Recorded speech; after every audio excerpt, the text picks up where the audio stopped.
సంపూర్ణ రామాయణం సులభ శైలిలో జటాయువు మరణం. ఉట్టిపాటుగా ఏర్పడిన ఆ జటాయువు ఉధృతానికి తట్టుకోలేక రావణుడు క్రింద పడబోయి మళ్ళీ నిలదొక్కున్నాడు.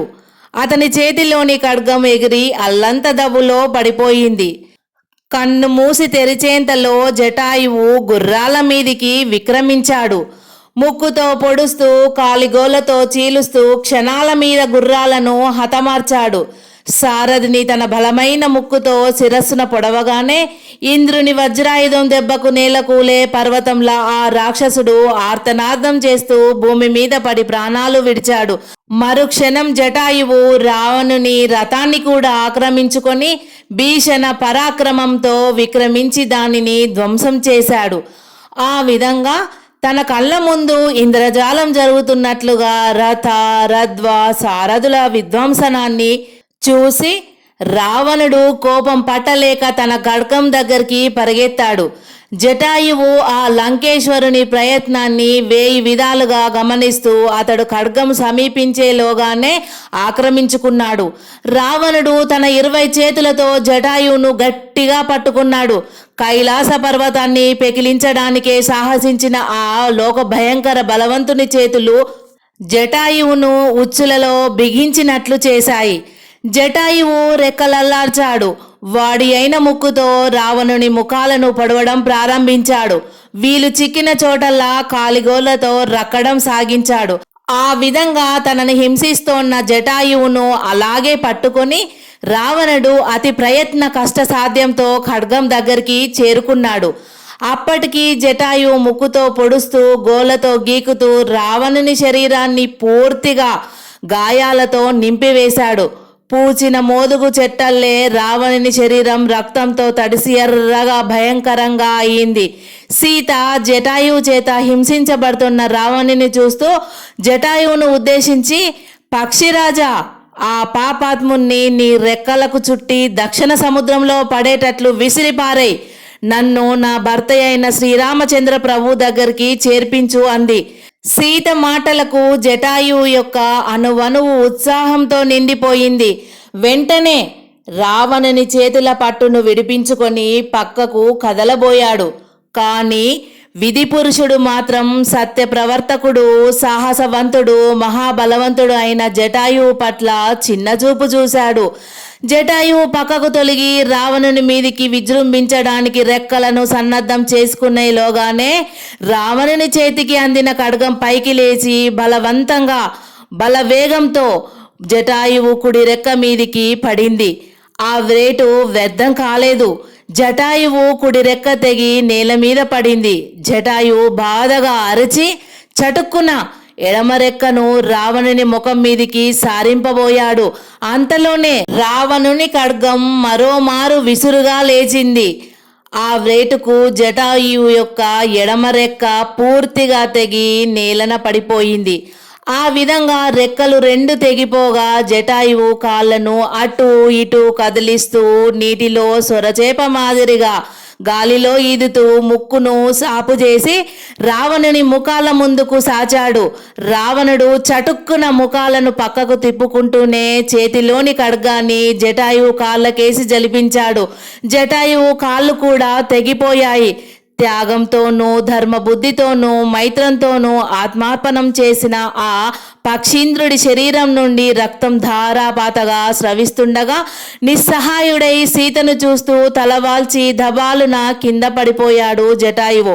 ఆ పుణ్యాత్ముడు అలా నేల కూలగానే సీత దుఃఖిస్తూ జటాయువు దగ్గరికి పరిగెత్తుకొని వచ్చింది. వణుకుతున్న చేతులతో జటాయువు చుంచు దువ్వుతూ, జటాయువు రాజా, మామగారి స్నేహాన్ని పురస్కరించుకొని నా కోసం ఈ దుర్మార్గుడి చేతిలో పరమపదించడానికి సిద్ధమయ్యావా తండ్రి అంది గద్గద స్వరంతో సీత. జటాయువు మెడను పూర్తిగా భూమి మీదికి వాల్చి, అమ్మా, ఈ నీచుని సంహరించి నిన్ను కాపాడలేకపోయాను తల్లి.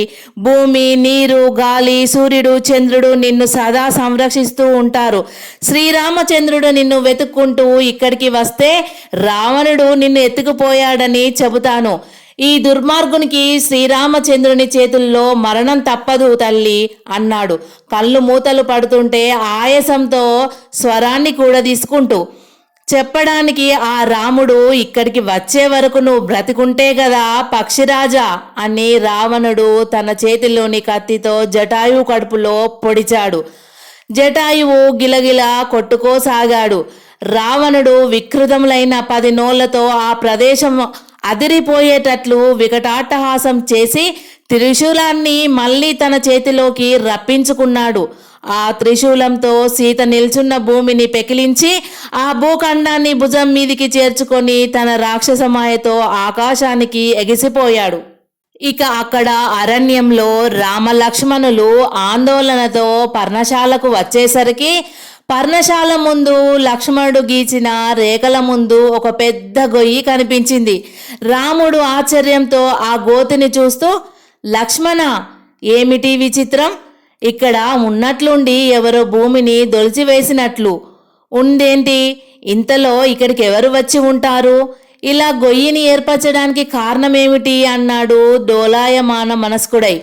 లక్ష్మణుడి మనసు కీడును శంకిస్తుండగా రాముణ్ణి చూస్తూ, అన్నయ్య, ఈ గొయ్యి సంగతి తర్వాత విచారిద్దాం.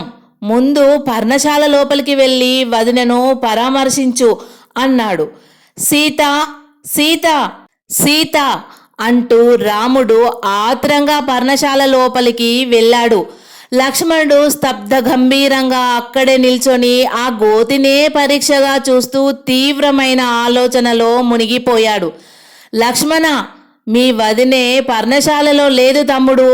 ఆ పుణ్యశీలను ఏ రాక్షసుడో వచ్చి మాయపన్ని మనకు కాకుండా చేశాడు అన్నాడు రాముడు పర్ణశాలలో నుండి బయటికి వస్తూ.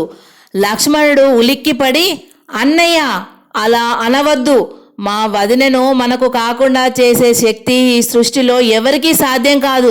మనం మారీచ రాక్షసుని మాయకు లోనైనందున ఇంకా వాస్తవం గుర్తించలేని స్థితిలో ఉన్నాము.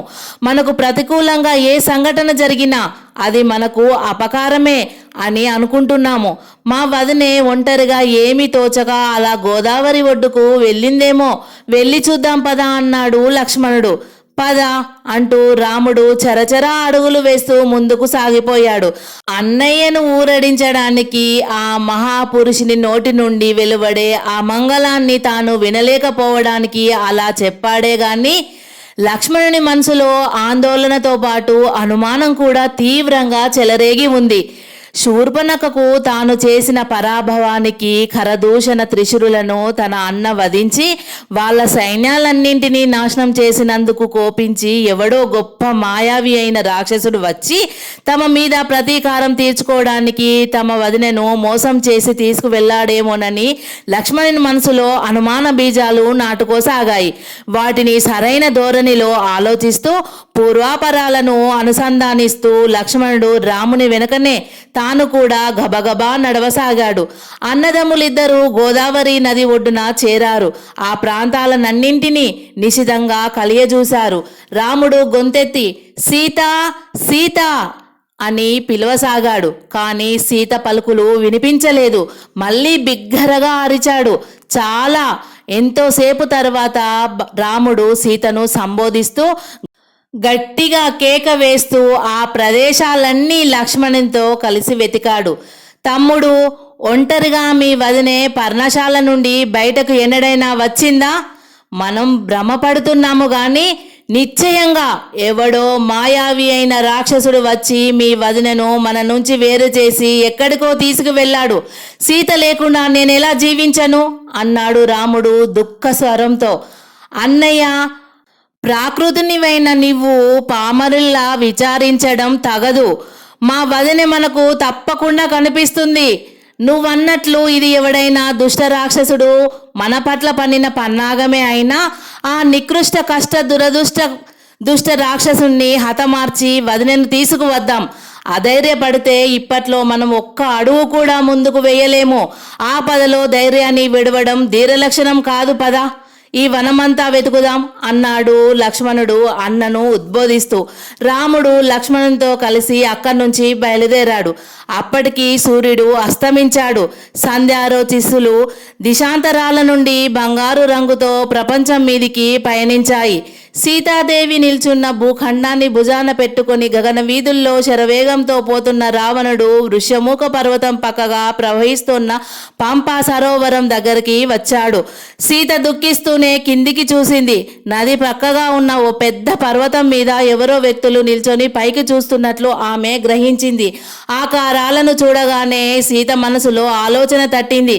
వెంటనే తన శరీరం మీద ఉన్న ఆభరణాలను కాలి అందలతో సహా తీసి బయట కొంగు చించి ఆ గుడ్డలో మూట కట్టింది. రావణుడు ఆ పర్వతం మీదుగా పయనిస్తూ సరిగ్గా ఆ ఆకారాలు ఉన్న చోటకు రాగానే ఆ నగల మూటను కిందకి జార విడిచింది సీత.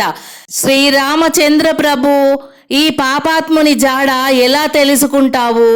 ఏనాడు నాకు చెర విముక్తి కలిగిస్తావు అని రాముణ్ణి తలుచుకొని దుఃఖించింది సీత. నాయనా లక్ష్మణ, కోపావేశంతోనూ తొందరపాటుతోనూ నిన్ను ఎన్నో విధాల దూషించాను. నూతన వధువును విడిచిపెట్టి రాజభోగాలను తృణీకరించి మా సేవ కోసం అరణ్యాలకు వచ్చిన పరమ సౌజన్యమూర్తివైన నీకు బాధ కలిగించాను. అన్నను తమ్ముడు ఎలా సేవించాలో ప్రపంచానికి చాటి చెప్పడానికి ఉదాహరణగా నిలిచిన నీ బంగారు మనసు క్షోభింపజేశాను. ఆ పాపమే నాకు శాపమైంది. శాపం తొలగించడానికి నీ అన్నతో కలిసి ఎన్నడూ నా దగ్గరకు వస్తావు తండ్రి అని లక్ష్మణ్ణి తలుచుకొని శోకించింది. అంతలో రావణుడు దక్షిణ సముద్రాన్ని సమీపించి ఆ సముద్ర జలాల మీదుగా అనంతాకాశంలో పయనించసాగాడు. అన్న, సర్వజ్ఞుడవైన నువ్వే ఇలా దుఃఖంతో కర్తవ్యాన్ని విస్మరించి సామాన్య మానవుడిలా మాట్లాడితే నేనేం చేయగలను? 13 సంవత్సరముల నుండి ఏ కీడు దరిచేరకుండా ఈ దండకారణ్యంలో గడిపాము. చివరి సంవత్సరంలో విధి ఎందుకో మనకు ఈ పరీక్ష పెట్టింది. దీనిని మన శక్తి సామర్థ్యాలతో ఎదుర్కోవడమే తప్ప ఇలా నీరసపడుతూ నిరుత్సాహపడితే ఎలా చెప్పు? నిరుత్సాహం అనేది ఒక గొప్ప దుష్టశక్తి. దానిని మనం ఎప్పుడు కూడా దగ్గరికి రానివ్వకూడదు అన్నాడు లక్ష్మణుడు అన్నయ్యతో. ఓ వటవృక్షం ప్రక్కన నేల మీద చతికిల పడిన రాముని ఎదురుగా నిల్చొని ఉన్నాడు లక్ష్మణుడు. రాముడు దైన్య దృష్టులతో లక్ష్మణుని చూస్తున్నాడు. ఆ కర్ణాంత విశాలములైన ఆ సుందర నేత్రముల నుండి బాష్పబిందువులు ధారాపాతంగా పడుతున్నాయి. ముఖం మేఘాలు క్రమ్ముకున్న సూర్యబింబంలా తేజోవిహీనంగా ఉంది. లక్ష్మణ, సీతతోనే నా ఉత్సాహం పోయింది. ఆ ప్రేమమూర్తి నన్ను విడిచిపెట్టి వెళ్ళిన తర్వాత ఇక నాకు ఈ జీవితం ఎందుకు తమ్ముడు? నువ్వు నేను చెప్పినట్లు అయోధ్యకు వెళ్ళిపో అన్నాడు. ఆనాడు యువరాజ పట్టాభిషేకం భగ్నమైపోయినప్పుడే నా జీవితంలో కష్టదశ సంప్రాప్తించింది. నీ సహచర్య బలం వల్ల, మీ వదిన ప్రాతిపత్య ప్రభావం వల్ల ఈ 13 సంవత్సరములు ఏ బాధలు లేకుండా గడపగలిగాను. ఇక ఈ దుర్భర జీవితం కొనసాగించడం నాకు సాధ్యం కాదు. సీతను ఎత్తుకుపోయిన ఆ రాక్షసుడు ఆమెను ఆహారంగా భక్షించి ఉండవచ్చు, లేదా ఆ మానవతిని బలత్కారంగా అంటున్న రాముణ్ణి తీవ్ర గంభీర దృష్టిలతో చూస్తూ, అన్నయ్య, దుఃఖంతో నీకు మతి భ్రమణం కలగలేదు కదా? ఏమిటి దారుణ విపరీత మాటలు? అందున నీ నోటి నుంచి విని నేనెలా సహించగలను అని అన్నాడు లక్ష్మణుడు. సహించినా సహించలేకపోయినా వాస్తవం ఒకటే అనిపిస్తోంది తమ్ముడు. నేను ఈ జన్మలో నా ప్రాణాలకు ప్రాణమైన సీతను పొందలేను. ఆ సౌభాగ్యవతి లేని నా జీవితం క్షణక్షణ జీవన్మరణం. కాబట్టి నేను ప్రాయోపవేశంతో ప్రాణత్యాగం చేస్తాను. భగ్నమైన సీతారాముల జీవితాల కోసం లక్ష్మణుణ్ణి పన్నంటి జీవితం పాడైపోయిందన్న అపవాదు భవిష్యత్తులో నాకు రాకుండా ఉండాలంటే నువ్వు నా మాట పాటించి అయోధ్యకు వెళ్ళిపో అన్నాడు రాముడు లక్ష్మణునితో. రాముని ముఖంలోకి గంభీర దృష్టిలను పరగిస్తూ, అన్నయ్య, మా వదిన మీద గల అతి ప్రేమతో ఈ తాత్కాలిక వియోగాన్ని గురించి ఇలా బాధపడుతున్నావు, కానీ వాస్తవం ఆలోచించాలనుకుంటే నీ మేధస్సు కంటే నా జ్ఞానం గొప్పది కాదు కదా? మా వదినను వంచించి ఎక్కడికో తీసుకువెళ్ళిన ఆ రాక్షసుడు ఆమెకు ఏ విధమైన అపకారం చేయలేడు. దీనికి నేను విశ్వసనీయములైన 2 కారణాలు చెబుతాను. తార్కిక బుద్ధితో ఆ కారణాలను గురించి ఆలోచించు. 1. మాయావి అయిన ఆ రాక్షసుడు ఆహారంగా ఆ మహాసాధ్వీమ తల్లిని కోరి మన పర్ణశాలకు వచ్చి ఉంటే అక్కడే ఆమెను భక్షించి తన దారిన తాను వెళ్ళి ఉండేవాడు. ఒకవేళ అలా జరిగి ఉంటే అక్కడ ఆ లక్షణాలు మనకు కనిపించి ఉండేవి కదా. అవేమీ లేకుండా ఓ పెద్ద గొయ్యి మాత్రం అక్కడ ఏర్పడి ఉంది. కాబట్టి ఆ దుర్మార్గుడు ఆహారార్థి అయి మన వదినను ఎత్తుకుపోలేదన్నది స్పష్టం. ఇక 2వ కారణం చూస్తే అనసూయాదేవి సౌభాగ్యం మన వదినను దుర్బుద్ధితో పరపురుషుడు సృష్టించకుండా సర్వకాల సర్వావస్థల్లో సంరక్షిస్తూ ఉండే విషయం నీకు తెలుసు. ఆ దుష్ట రాక్షసుడు నిన్ను మారీచుని సహకారంతో పర్ణశాలకు దూరంగా తీసుకొని వెళ్ళి తిరిగి నేను కూడా అక్కడికి వచ్చే ఏర్పాటు చేయించి మా వదినను మాయ మాటలతో మభ్యపెట్టి ఎలాగో అలాగా నేను గీచిన గీతలను దాటించి ఉంటాడు. ఆ తర్వాత దుష్టబుద్ధితో ఆ సతీమ తల్లిని సృష్టించబోయి ఆమె అంటరాని అగ్ని అని తెలుసుకొని ఉంటాడు. అందువల్ల మా వదిన నిల్చున్న ప్రదేశాన్ని పెళ్లగించి ఆ భూఖండికతో కూడా ఆమెను ఎత్తుకుపోయి ఉంటాడు. పూర్తి వివరాలు తెలియకపోయినా ఈ విధంగా జరిగి ఉంటుందని నేను ఊహిస్తున్నాను. పర్ణశాల ముందు ఏర్పడిన గొయ్యి అదే అని నా అభిప్రాయం. ఇంత కుటిలంగా మనల్ని వంచించి అంత గొప్ప బల ప్రదర్శనం చేసి మా వదినను ఎత్తుకుపోయిన ఆ రాక్షసుడు సామాన్యుడు మాత్రం కాడని కూడా నేను అనుకుంటున్నాను. అటువంటి దుష్ట దానవుని చేతికి చిక్కి ఎక్కడో విలపిస్తూ హా రామ, హా లక్ష్మణ అని మనల్ని ఇద్దరిని ఉద్దేశించి మాటి మాటికి స్మరించుకుంటూ ఉండే మా వదినను కాపాడుకోవద్దా? ఎలాగైనా జాడలు తీసి తాను చిక్కుపడిన చోటుకు మనం తప్పకుండా రాగలమని కొండంత ఆశతో నిరీక్షిస్తూ ప్రాణాల్ని మన మీదే పెట్టుకొని జీవించే ఆ పూజ్యురాలి ఆశలు నిరాశలు చేస్తావా అన్నయ్య?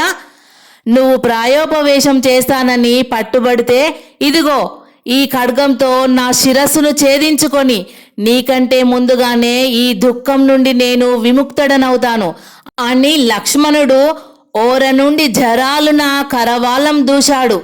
రాముడు ఉలిక్కిపడి లేచాడు. తమ్ముని ఖడ్గహస్తాన్ని పట్టుకున్నాడు. ఎడం చేత్తో కళ్ళు తుడుచుకున్నాడు. లక్ష్మణ, దుఃఖాతిశయంతో చీకటి పాలైన నా అజ్ఞానాన్ని వివేకవంతమైన నీ తార్కిక విజ్ఞాన దీపికతో వెలుగుల్లో విహరింపజేశావు నన్ను. నువ్వు చెప్పినట్లే అక్షరాల జరిగి ఉంటుందని నా మనసు కూడా చెబుతోంది. రాత్రంతా ఈ అడవి అంతటా వెతికి వెతికి నిరాశ అలుముకున్న నా మనసులో ఇక కొన్ని క్షణాలలో అవతరించబోయే సూర్యకిరణాలలా ఆశాకిరణాలు వెలుగుతున్నాయి. ఈ 14 లోకాలలో మీ వదినను ఆ రాక్షసుడు ఎక్కడ దాచినా వెతికి వెతికి వాణిని సంహరించి తీరుతాను. పద ముందుకు సాగిపోదాం అన్నాడు రాముడు. అన్నలో వచ్చిన మార్పుకు ఉత్సాహానికి లక్ష్మణుడు సంతోషపడ్డాడు. నువ్వు అలా ధైర్యోత్సాహాలతో ఉంటే కార్యసాధన దానంతటా అదే జరుగుతుందన్నయ్య. రాత్రంతా నడిచి మనం దండకారణ్యం చివరి వరకు చేరుకున్నాము. ఇక్కడి నుండి కొండలు, సమతల ప్రదేశాలు కనిపిస్తున్నాయే తప్ప అరణ్యాలు ఉన్నట్లుగా లేదు. కాబట్టి మనకు ఎవరైనా ఎదురు పడవచ్చు లేదా మనకు ఇదమిత్తమని సూచించగల ఆధారాలు అంటూ లక్ష్మణుడు అక్కడే ఆగిపోయి సునిశితంగా ముందుకు పారజూశాడు. అప్పటికి ఉషోదయం అయింది. మసక చీకటులు పూర్తిగా అంతరించాయి. అస్పష్టమైన అదృశ్య సూర్యుని వెలుగులో లక్ష్మణునికి ఏ భాగానికి ఆ భాగంగా విడిపోయి తునకలైన రథము, ఆ రథం ప్రక్కన చచ్చిపడి ఉన్న గుర్రాలు కనిపించాయి. అన్నయ్య, నిర్జనమైన ఈ అడవి ప్రదేశంలో ఆ రథము, గుర్రాలు అలా విధ్వంసమై పడి ఉండడం ఆశ్చర్యంగా లేదు. పద అక్కడికి వెళ్ళి ఏమిటో తెలుసుకుందాం అన్నాడు లక్ష్మణుడు రామునికి ఆ విశేషాలను చూపిస్తూ.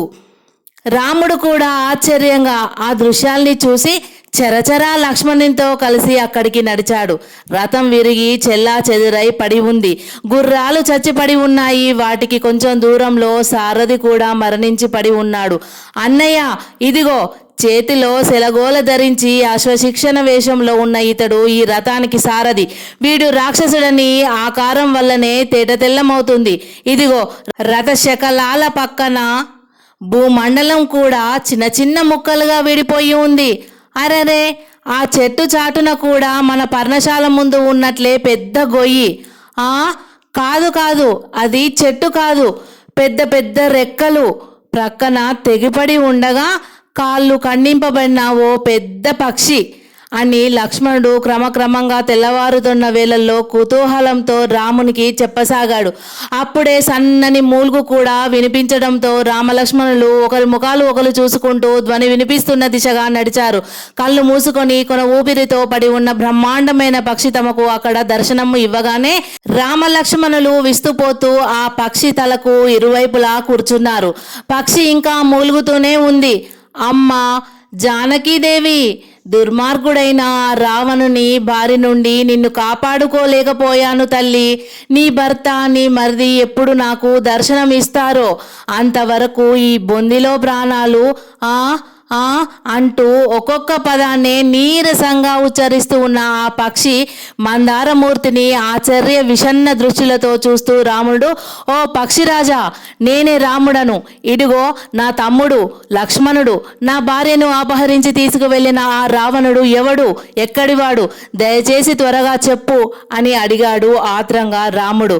ఆ పక్షిరాజు మూసిన కళ్ళ నుండి ఆనంద బాష్పాలు రాలుస్తూ కొద్దిగా కళ్ళు తెరిచాడు. శ్రీరామచంద్ర ప్రభు, లక్ష్మణ స్వామితో కలిసి వచ్చావా తండ్రి? నేను నీ తండ్రి అయిన దశరథ మహారాజుకు ప్రాణమిత్రుడను. పూర్వం ఇంద్రలోకాన్ని నీ తండ్రి కాపాడే సమయంలో రాక్షసులతో యుద్ధం జరిగినప్పుడు నీ తండ్రికి ఆప్తభృతుడనుగా నేను కూడా ఆ యుద్ధంలో పాల్గొన్నాను. నా పేరు జటాయువు. రావణుడనే రాక్షసరాజు మహాపతివ్రత తిలకమైన సీతాదేవిని ఆమె నిల్చున్న భూమితో సహితం పెళ్లగించి తీసుకువెళ్ళాడు. ఆ దుర్మార్గుణ్ణి ప్రతిఘటించి వాని రథ రాధ్య సారథ్యాలను హతమార్చాను. వానిని కూడా సంహరించబోయేలోగా ఆ పాపాత్ముడు అధర్మ యుద్ధంతో నా రెక్కలు కాళ్ళు చేతులు ఖండించి వేశాడు. కడుపులో కత్తితో బలంగా గుర్చాడు. మీరిద్దరూ సీతాదేవిని వెతుకుతూ ఇలా రావచ్చని ఊహించి ఈ కొన ఊపిరిని అతి కష్ట సాధ్యాలతో నిలుపుకున్నాను. ఆ రావణ్ణి సంహరించి నీ ధర్మపత్నిని రక్షించుకో తండ్రి అన్నాడు జటాయువు హీనమైనటువంటి స్వరముతో. జటాయువు, పక్షిరాజా, నా తండ్రికి ప్రాణమిత్రుడవై నా ఆపదలో ఆదుకున్న నిన్ను ఈ దుస్థితిలో చూస్తున్న నేను ఎంత మందభాగ్యుడను. నా ప్రాణాలకు ప్రాణమైన నా సీత కోసం నీ ప్రాణాలు బలిపెట్టడానికైనా వెనుదీయని పరమ కారుణ్యమూర్తివైన నీ పరోపకారం ఎంత నీ కొనియాడగలను. నీకు ఈ దుర్గతిని కలిగించిన ఆ దురాత్ముణ్ణి ఈ 14 లోకాలలో ఎక్కడ దాగినా విడవక నా శస్త్రాలతో చిత్రవధ చేస్తాను. ఆ రావణుడు ఎక్కడ ఉంటాడు? వాని దగ్గరకు వెళ్ళడానికి మార్గమేమిటి అన్నాడు రాముడు. జటాయువు ఏదో చెప్పడానికి నోరు తెరిచాడు. అంతే, ఆ పక్షి మందారుని కళ్ళు మూతలు పడిపోయాయి. తెరిచిన నోరు తెరిచినట్టుగానే ఉండిపోయింది. మెడను రాముని చేతిలో వాల్చేశాడు. రాముడు జటాయువు మరణానికి విచారిస్తూ, లక్ష్మణ, మన తండ్రికి మనం పుత్రులమై జన్మించిన పుణ్యఫలమే మనకు జటాయువు రూపంలో వచ్చింది. ఈ పక్షి శ్రేష్ఠుడు మనకు తండ్రి వలె పూజించదగినవాడు. అగ్ని సంస్కారం జరిపించుదాం, కట్టెలు సేకరించు తమ్ముడు అన్నాడు. లక్ష్మణుడు ఆ ప్రాంతంలోని ఎండు పుల్లలను ఏరి తెచ్చాడు. ఎండుటాకులను ప్రోగు చేశాడు. వాటి మీద జటాయువు విరగగొట్టిన రావణుని రథశకలాలను పేర్చాడు. ఆ విధంగా చితిని నిర్మించి లక్ష్మణుడు చెకుముకి రాళ్లతో అగ్నిని పుట్టించి చితికి అంటించాడు. రాముడు లక్ష్మణునితో కలిసి జటాయువు కళేబరాన్ని ఆ చితిలో చేర్చారు. చితిలో కాలిపోతున్న జటాయువు శవాన్నే చూస్తూ రామ లక్ష్మణులు కళ్ళల్లో నీరు నింపుకుంటూ అలాగే చూస్తూ ఉండిపోయారు.